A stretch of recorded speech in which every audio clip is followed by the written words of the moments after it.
Yang jumlah di dalam pasal 9 pasal 45 ya. Ini pada kata sumpah. Kenapa? Sumpah dan janji itu demi Allah saya bersumpah dan demi Allah saya berjanji akan melaksanakan undang-undang dan peraturan seluruh yang ada adilnya. Kalau itu diberikan salah dan kategori salah itu sebenarnya koreksi dalam bentuk yang sangat berdasar tobat, dosa itu tobat kepada rakyat itu Bapak Prabowo. Selain tadi saya sampaikan bahwa ini menjadi pendapat masyarakat juga memang publis, bahkan dibacakan. Masih ada videonya tadi ya, semuanya. Nah itu harus ditanggapi Pak Prabowo. Atau kalau nggak salah yang saya simak, selain pada acara itu ada menyatakan begini, saya tahu itu orang yang mengganggu itu adalah orang asing, betul? Ya kalau nggak salah ya, orang asing itu, gitu ya. Jangan-jangan ini dianggap oleh Pak Prabowo orang asing. Nah, saya sampaikan Pak Prabowo, bukan berarti mengecilkan Pak Prabowo dan tim hukumnya. Kalau Pak Prabowo bisa membuktikan ibu kota ini bohong apa tidak, rakyat jujur senang. Jangan bilang alasan jauh. Mungkin ya, maksud Pak Prabowo itu orang asing itu ibu koni. Artinya dari negara asing ya, mungkin ya. Itu kan tanda kutip kan. Nah, itu bisa dengan pasal 4 KUHP, asas hukum nasional pasif. Bahwa Prabowo bisa interogasi, bisa jemput apabila ini adalah hoak dari Bukoni. Apabila tidak, tadi itu pendapat Pak Muslim. Oh itu berarti benar.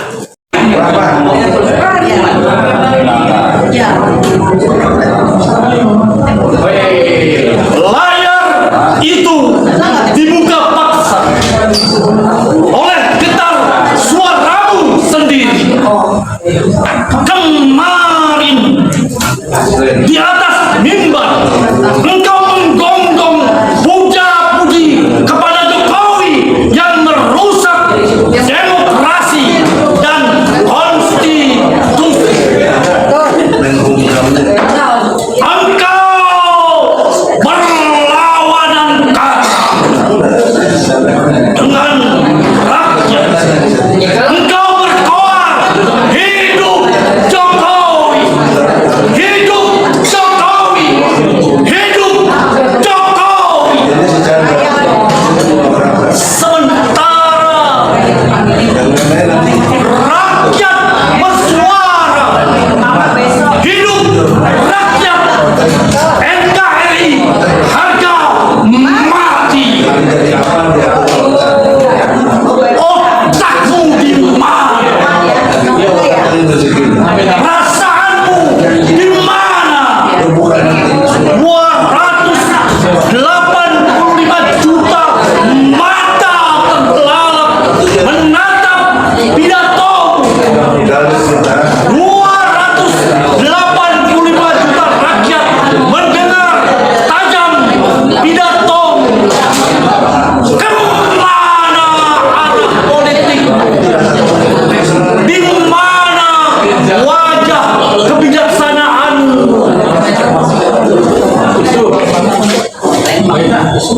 Sebagai sang presiden untuk dinasti oligarki apa untuk NKRI?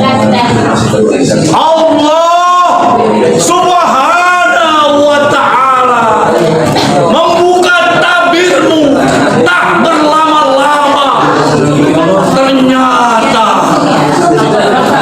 abstrak wajah politikmu dan rakyat kembali luka yang berkali-kali luka kembali.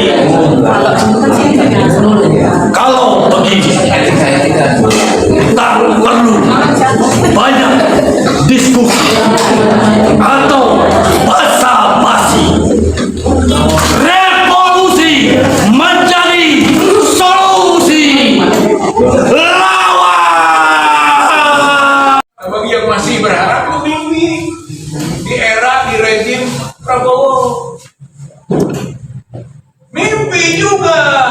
kita ini akan menghemat, penghematan, pemangkasan. Kalau benar mau memangkas gampang, kabinet saja dikurangi. Allahu Akbar.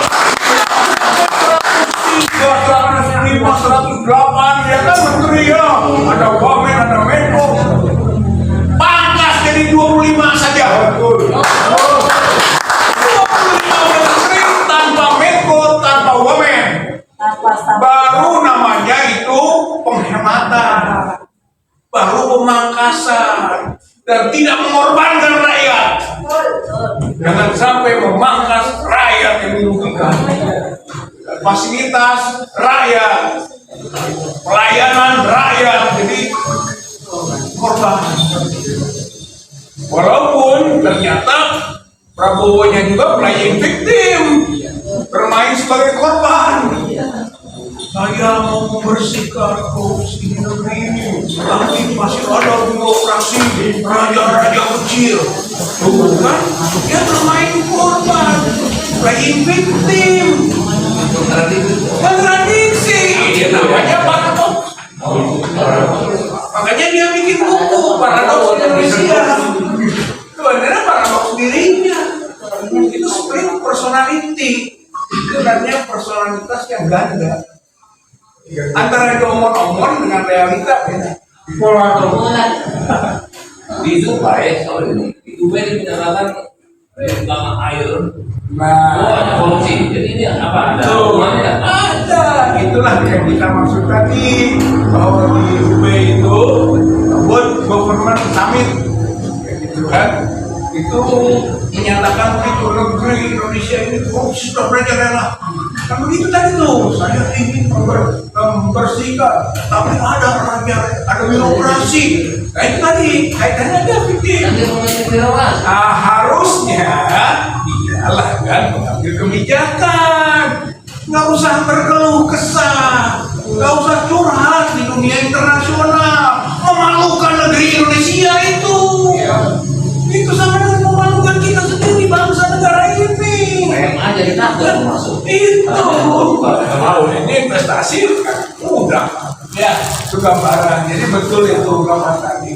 Dan itu sebenarnya gitu kan, kenapa dia menyebut korupsi merajalela? Berarti kan itu adalah fakta pengakuan rezim Jokowi korupsi. Karena dia baru kan, rezim sebelumnya berarti merajalela itu diakibatkan rezim sebelumnya koruptor. Dan betul sinyalemen posisi Army yang kemudian juga kita laporkan ke KPK, TPUA, karena memang fakta. Nah sekarang terbukti itu dengan ucapannya Prabowo di Summit Government World Government Summit di Dubai, terbukti. Jadi kita tidak omon-omon. Yang omon-omon itu Prabowo. Omon-omon nasional ditingkatkan jadi omon-omon internasional. Ini sama dengan Jokowi. Jokowi juga pembohong nasional. Meningkat jadi pembohong internasional. Bayangkan Zelensky, presidennya Ukraina, gitu kan, dicatut namanya, disampaikan ke Putin bahwa ini adalah amanat dari Zelensky, begini-begini. Kata Zelensky, karena saya ngomong gitu. Tuh ya, jadi Jokowi ini tukang bohong nasional, bohong internasional. Naik kelas. Omon-omon nasional meningkat jadi omon-omon internasional. Itu kan keluh kesah di Dubai tadi. Aduh Ustaz, saya kira itu kaitannya. Jadi menurut saya gitu ya, apa yang muncul di gerakan mahasiswa yang sudah disuarakan oleh TPUA, disuarakan oleh kelompok-kelompok kritis yang ada di negara kita ini, sekarang akan menemukan titik temu. Gitu ya. Bahwa titik temunya adalah bahwa pemerintahan yang ada tidak bisa memperbaiki keadaan. Maka itulah yang kita khawatirkan tadi, khawatir akan bergeser isu, gitu kan? Dari adil Jokowi diadili Prabowo Gibran. Ini bahaya.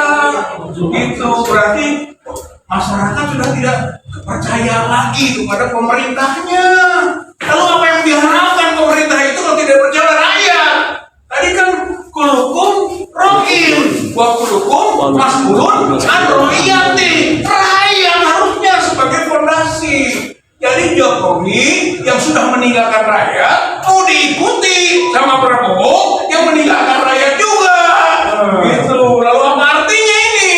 Itulah problema negeri ini. Ini krisis, ini kritis kondisinya. Oleh karena itu harus ada perbaikan yang mendasar dan dilakukan oleh rakyat bersama-sama dengan seluruh elemen-elemennya. Insya Allahu Allah. Akbar. Allahu Akbar. Dari mulai sekarang kita berbuat bertekad bekerja dalam rangka memperbaiki keadaan ini, yaitu dengan melakukan upaya-upaya. Dulu reformasi, maka reformasi kembali. Amin. Kita lakukan lebih dasar lagi. Revolusi hukum, revolusi budaya, revolusi ekonomi, dan kalau memang tidak bisa tidak harus Revolusi. penting warga di dalamnya demi kebaikan bangsa, negara, republik Indonesia Allahu Akbar. yang berlambang Garuda, bukan naga. Lambang negara Indonesia itu Garuda, bukan naga. Sekarang naga menelan Garuda, hilang Garudanya, naga. Sudah contoh titik dua.